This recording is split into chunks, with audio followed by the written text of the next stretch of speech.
Hi, Democrats. Hi,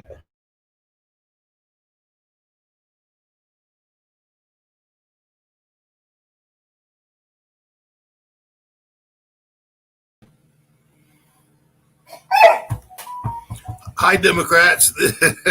We're having some technical issues, and I apologize for the way I look. Hold on a second. I'm bringing Josh right back.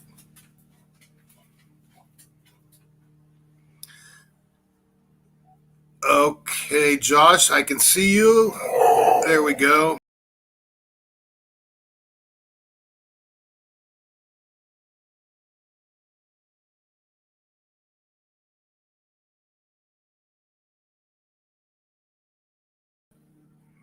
Okay, it looks like we're having some technical issues still. Josh is frozen. We're going to give him a minute to try to unthaw and hang with us just for a moment.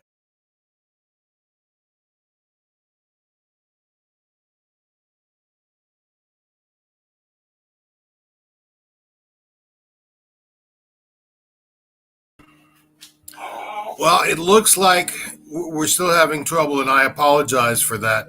I'm going to keep this really short today.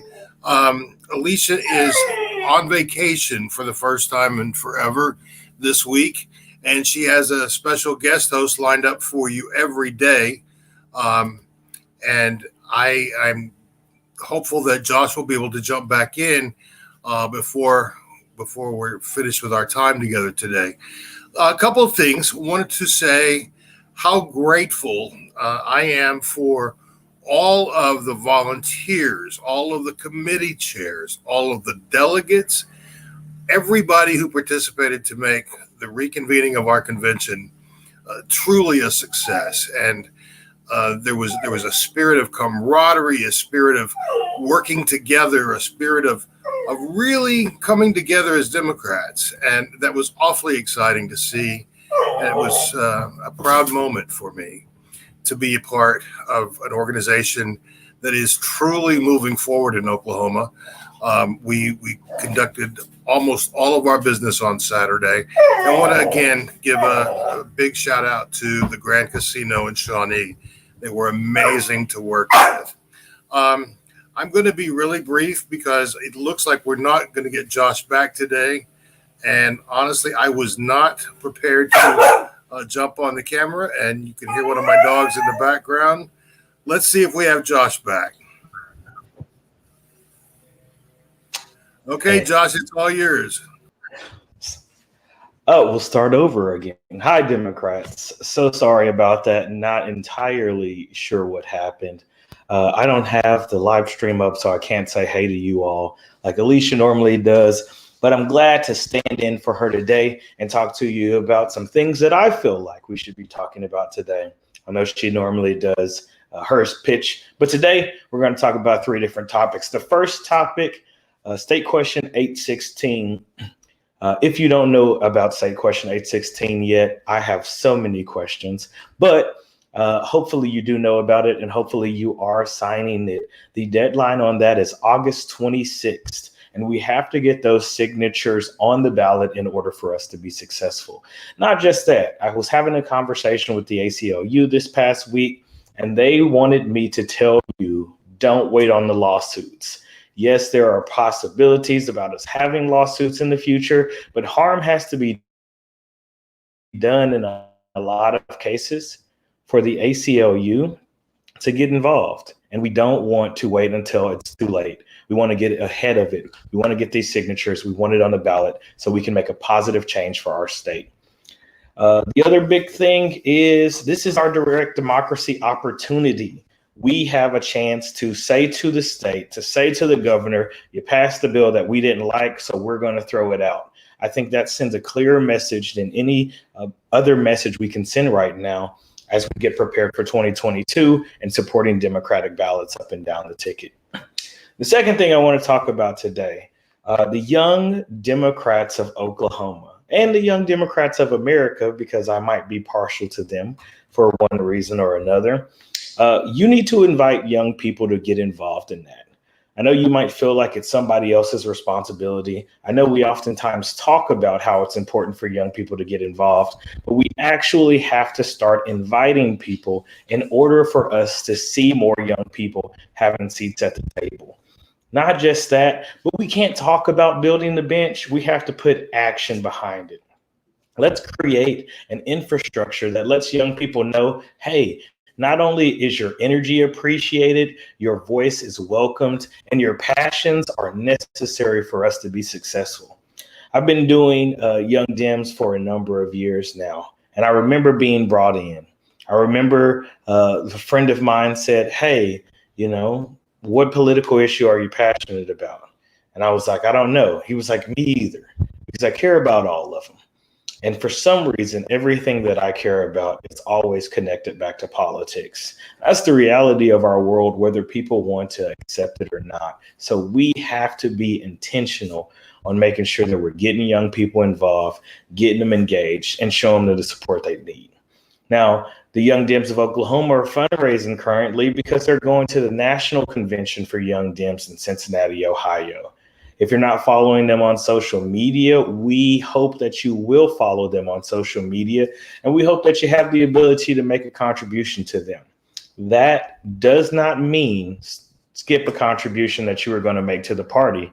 It means you got to dig a little bit deeper, give to the party as a whole, and then give some to Young Dems so they can go to that convention. It's a valuable tool for networking, for training, and for resources that they bring back to the state. If it wasn't for me going to a national convention way back in 2013, I wouldn't be the national president now, and I wouldn't be able to help our chair and all of our other party leaders represent us on a bigger stage. Myself and Governor Walter sit on the executive committee of the DNC. That is the highest level of representation you can get within the party. And you have that, Oklahoma, because we invested in young people at a very young age. And so I'm so thankful for that experience, but I don't want to be the last one. I want us to make sure that we're pushing to keep people involved. The last part of my segment is one that I think strays from the party chair's niceness that she always uses.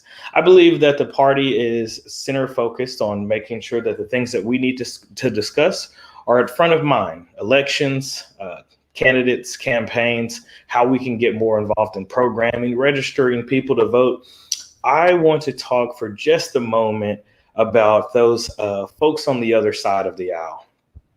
And I want to talk about them because what is happening to the Republican Party right now is a slow and determined eroding of everything they've ever stood for. And I think it's their fault. John Bennett got on Facebook and made some anti-Semitic comments. Now, is that surprising? No. Anybody who's ever heard of his name knows exactly the kind of person that he is. What is surprising, however, is that he is currently elected as the leader of the Republican Party in the state of Oklahoma, and they are somehow trying to imply or act like they did not know who he was when they elected him. We knew exactly who Alicia was when we elected her. We saw her vision. We saw her history. We decided that she was good for the party. They did the same for their party. And I think that it's long past time that we as Democrats and we as progressives and we as moderates and we as independents came together and said, enough is enough. We have to reclaim our state. We have to reinvest in our values. We have to bring morality back to the forefront. We haven't done that in quite some time, and it's because there's always something to infight about. There's always arguments on what we should prioritize, but the reality is that we need to prioritize progress. We need to move together as a party. We need to get Democrats elected. We need to go out and volunteer for these candidates. We have to donate to these candidates. We have to run for office ourselves, but not just running for office because we're upset about something, getting the training necessary to make sure that we're competent, qualified, and prepared for every single obstacle we may run into while we're running for office. It doesn't just happen. We can't wait around for the next person or the next program or the next chair or the next candidate. We have to start today. If you aren't already researching who the candidates are, why not? If you're interested in running for office, but you're putting it off to a later date, why? If you're getting serious about getting involved in the political process and you're looking for a direction, well, there's county parties, there's Young Dems, there's the state question, there's registration events. You can be doing something now. Why are you not? We see what they're doing on the other side. We can stand by and allow that to continue to happen, or we can get involved, engaged, and start fighting back.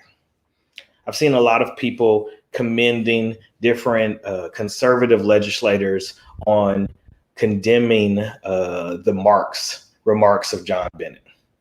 And then I really have to ask myself, why are we proud of them for doing the bare minimum?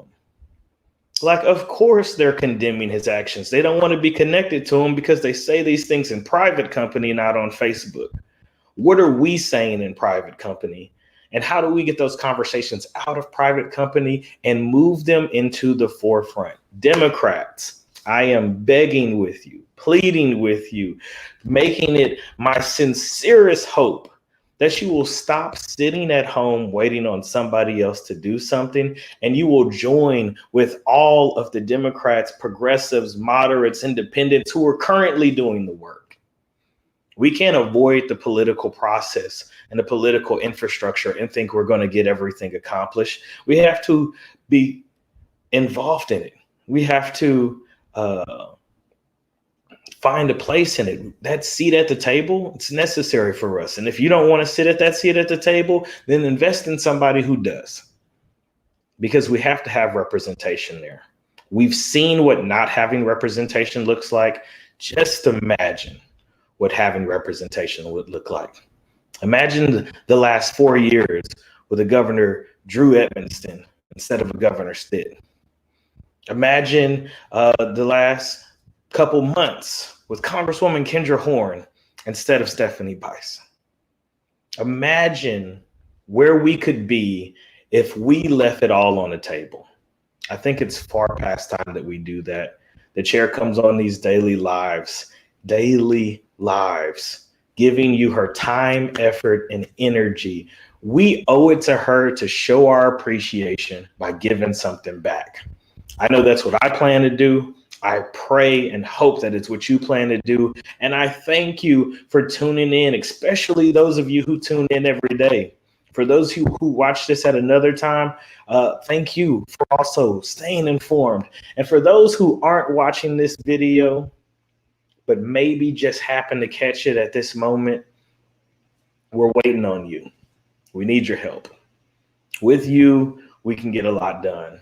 Without you, we're going to continue to face the same struggles that we always had. Now, I apologize for coming on here with this impassioned plea, but I've watched our chairwoman give blood, sweat, and energy to this party. And I just really want to thank her for that by doing the same. We can change this state. A blue Oklahoma is around the corner if we all get involved. Thanks, Democrats. There'll be somebody else here tomorrow. Maybe I'll be back one day. But until then, stay blue, stay true. Hootie hoo.